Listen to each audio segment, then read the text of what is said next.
Chers amis de la revue de presse, bonjour et merci pour votre fidélité.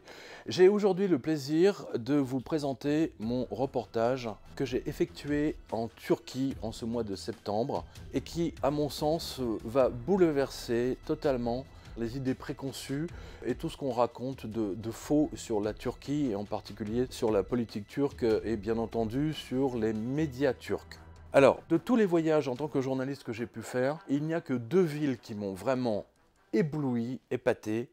C'est Las Vegas d'un côté, aux États-Unis, la ville folle, la ville de la mafia, la ville de tous les excès, et bien entendu Istanbul, où on sent 2000 ans, 3000 ans d'histoire qui sont omniprésentes à chaque foulée, chaque fois que vous mettez le pied sur le trottoir d'une rue. C'est absolument merveilleux. Il y a quelque chose de magique que vous trouvez à Istanbul et que vous retrouverez sans doute à Rome, effectivement dans certaines villes italiennes, mais plus encore avec le dépaysement oriental, Istanbul va vous ravir.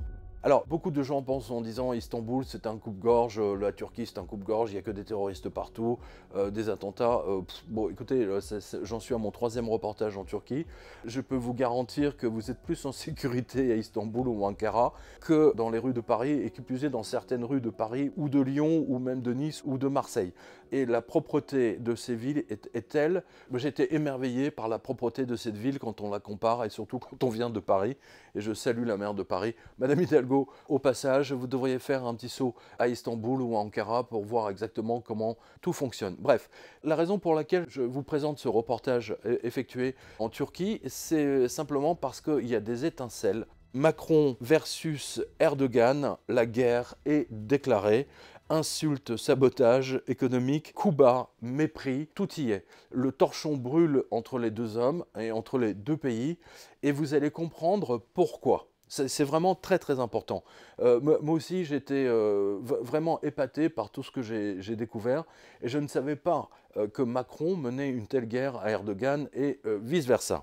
Alors, pour planter le décor, on va dire que Erdogan, c'est la renaissance d'une puissance mondiale contre Macron qui, lui, a littéralement enterré les Français. En l'espace de 10 années, Recep Erdogan a remis la Turquie dans le top 5 des pays qui comptent dans la politique mondiale. Une prouesse digne d'un très grand virtuose politique. Alors, pourquoi je vous dis ça? Parce que la presse européenne passe son temps, et comme vous allez le voir, là, les unes du point, là, elle passe son temps à vilipender Erdogan exactement comme elle l'avait fait pour Trump, et comme elle l'avait fait comme elle le fait d'ailleurs pour le Premier ministre hongrois, M. Orban.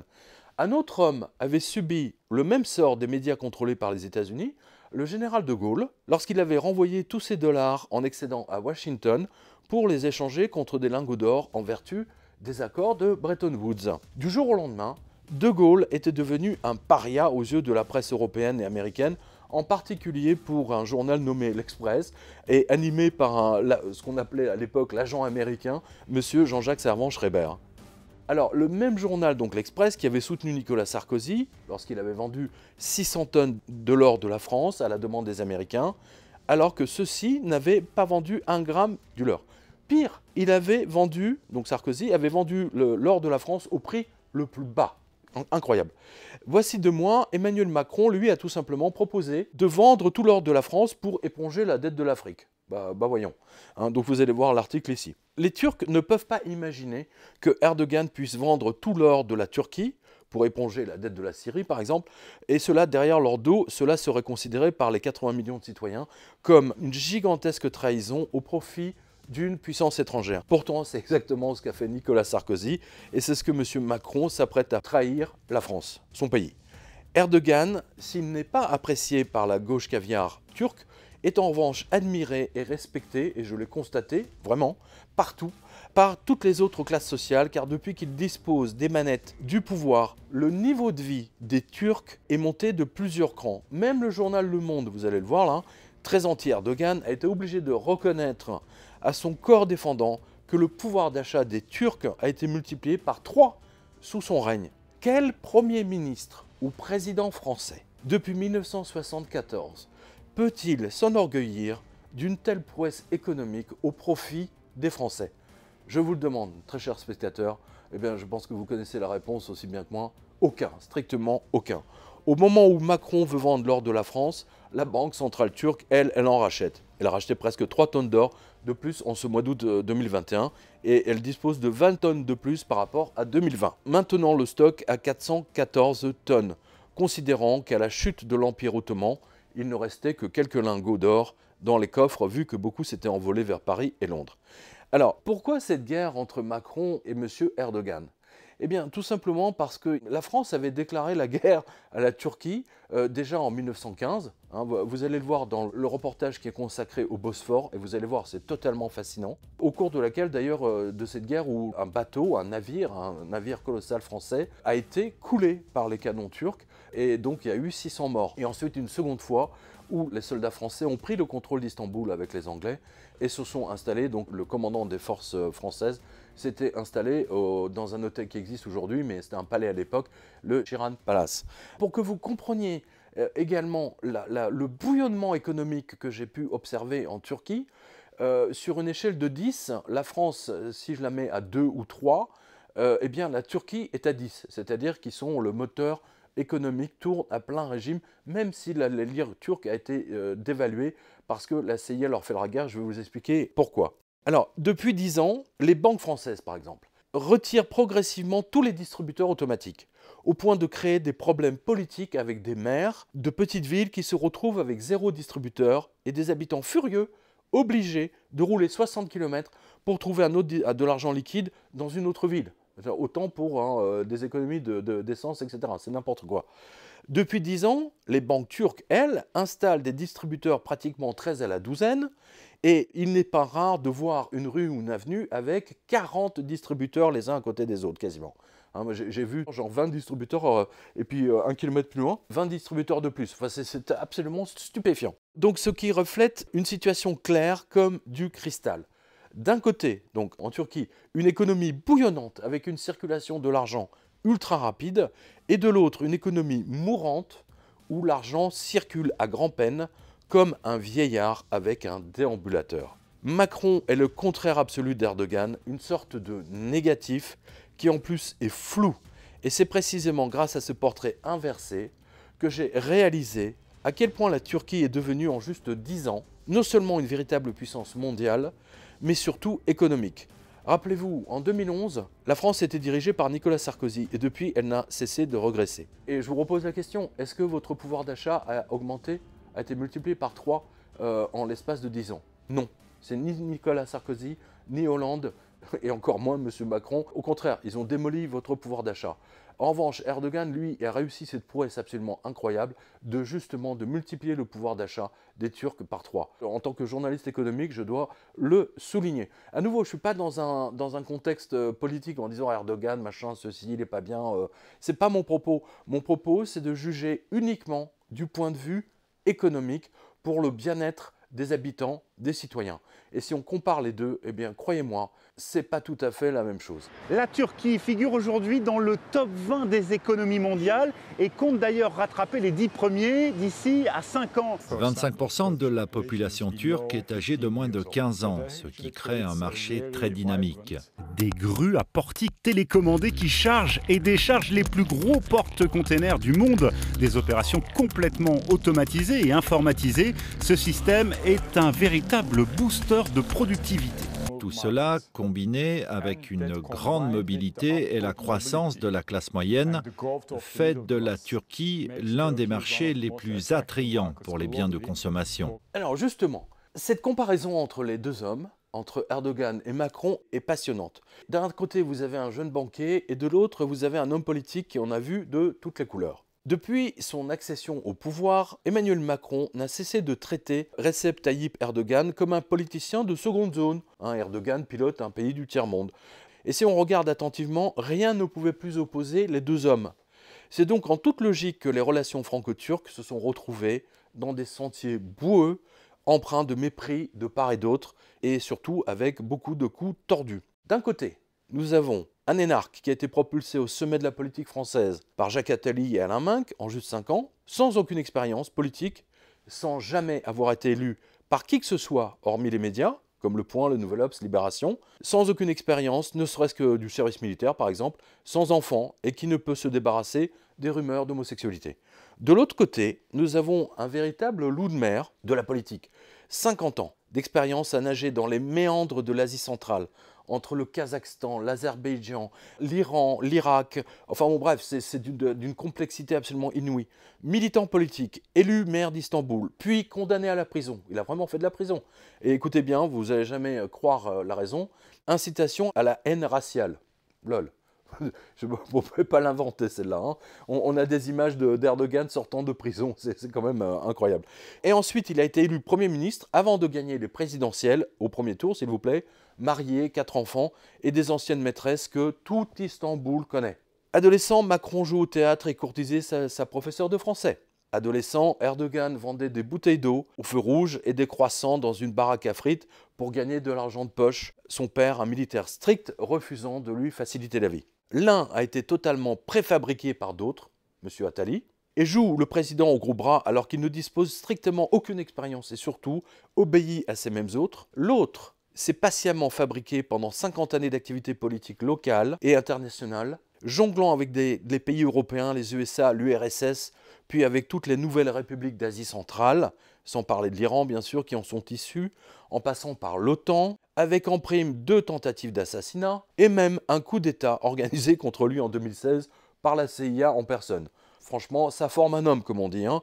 C'est le moins qu'on puisse dire. Donc Macron, à côté, en revanche, il fait pas le figure. Et comme disent les Anglais, « the two were on a collision course ». Les deux ne pouvaient forcément que se télescoper.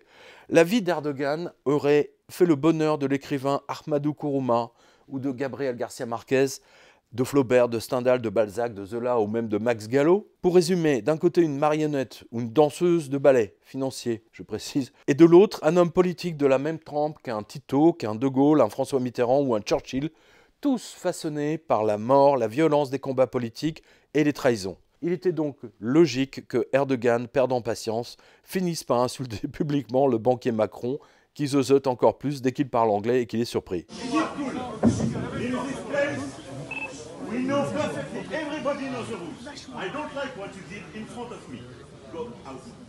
I'm sorry, but we know the rules. Nobody has to provoke. Nobody. Okay?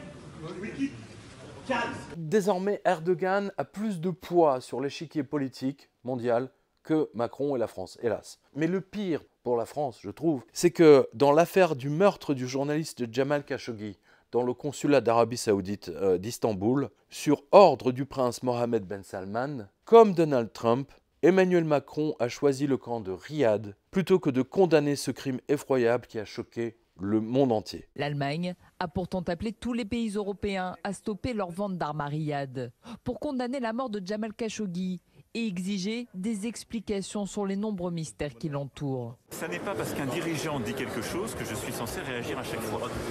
Et donc je ne vous répondrai pas. Erdogan, lui, il n'avait pas hésité une seule seconde et avait même pourri la vie des diplomates saoudiens en Turquie, alors que Macron n'en a pas eu le courage. Voilà, donc d'un côté, vous voyez, on voit bien les différences de niveau, les différences de prostitution. Hein, je pense notamment à la prostitution d'Emmanuel Macron vis-à-vis des Saoudiens. Je vous conseille notamment de lire le livre qui a été consacré aux éditions Le Jardin des Livres sur l'assassinat de Khashoggi. Et bien entendu que l'Express, Le Point, BFM, etc. n'ont pas eu le courage de traiter. C'est absolument scandaleux. La presse française est désormais aux ordres de l'Élysée. Donc, sachez que, à propos de l'islam, le seul reproche aujourd'hui que je dois faire à M. Erdogan, ses conseillers ne lui ont pas expliqué qu'en France, l'islam des cités, c'est l'islam saoudien. Alors qu'en Turquie, l'islam que vous observez dans les rues, c'est un islam vraiment modéré. Et je vous le dis parce que j'en suis à mon 3e séjour en Turquie et je vois régulièrement des femmes turques avec des jupes. J'ai déjà eu l'occasion d'en parler, mais des jupes vraiment très très courtes. Hein, et d'autres qui sont effectivement bâchées. Enfin bon, on a de tout, mais personne n'impose quoi que ce soit aux autres. Et au contraire, franchement, j'ai vu un peuple littéralement heureux de vivre, alors qu'en France, on voit des gens quand même... on n'a pas l'impression que les Français sont heureux en ce moment. C'est le moins qu'on puisse dire. Hein, vous l'avez, je pense, tous constaté. Et le Covid n'a fait que renforcer cet état de fait. Donc là, Erdogan fait une grossière erreur en accusant Macron sur l'islam, parce que la France, franchement, elle est plus que tolérante avec l'islam, c'est le moins qu'on puisse dire. Pour le reste, c'est Macron a tort dans ses relations avec Erdogan, et c'est un vrai problème. Voilà, vous retrouvez ce papier. Erdogan n'a pas compris que les intérêts de Macron sont dans l'islam saoudien et qatari. Parce que pendant ce temps-là, les Saoudiens et les Qataris déversent des millions en France, notamment dans les cités, en même temps que la JP Morgan d'ailleurs. Et ce sont donc toutes ces cités qui sont contrôlées par l'islam saoudien, qui effectivement attaquent les pompiers, caillassent les policiers, jettent des cocktails Molotov sur les forces de l'ordre, etc. etc. J'ai pas le souvenir d'avoir vu des cités turques, mais il n'y en a pas beaucoup en France en plus, hein, aller s'affronter avec la police. En revanche, lorsque Erdogan a voulu ouvrir 2-3 écoles dans l'est de la France, le point tout de suite, et vous allez voir les couvertures derrière nous, c'est incroyable. Erdogan va déclarer la guerre, l'islamisme qui infiltre la France, mais c'est du foutage de gueule. Le point, vous êtes des menteurs, l'Express, vous êtes des menteurs, Nouvel Obs, vous êtes des menteurs, c'est pas possible de mentir à ce point-là. Et à nouveau, vous allez comparer surtout les 3 couvertures du point sur le prince Ben Salman, ensuite sur Erdogan et bien entendu sur Macron. Macron déteste Erdogan qui lui est à la tête d'un pays avec un islam qui est un héritage bien entendu de Mustafa Kemal. Mais surtout, M. Macron est ami avec le pire des criminels politiques, M. Mohamed Ben Salman, un véritable psychopathe qui a fait découper en tranches un de ses opposants. C'est quand même incroyable.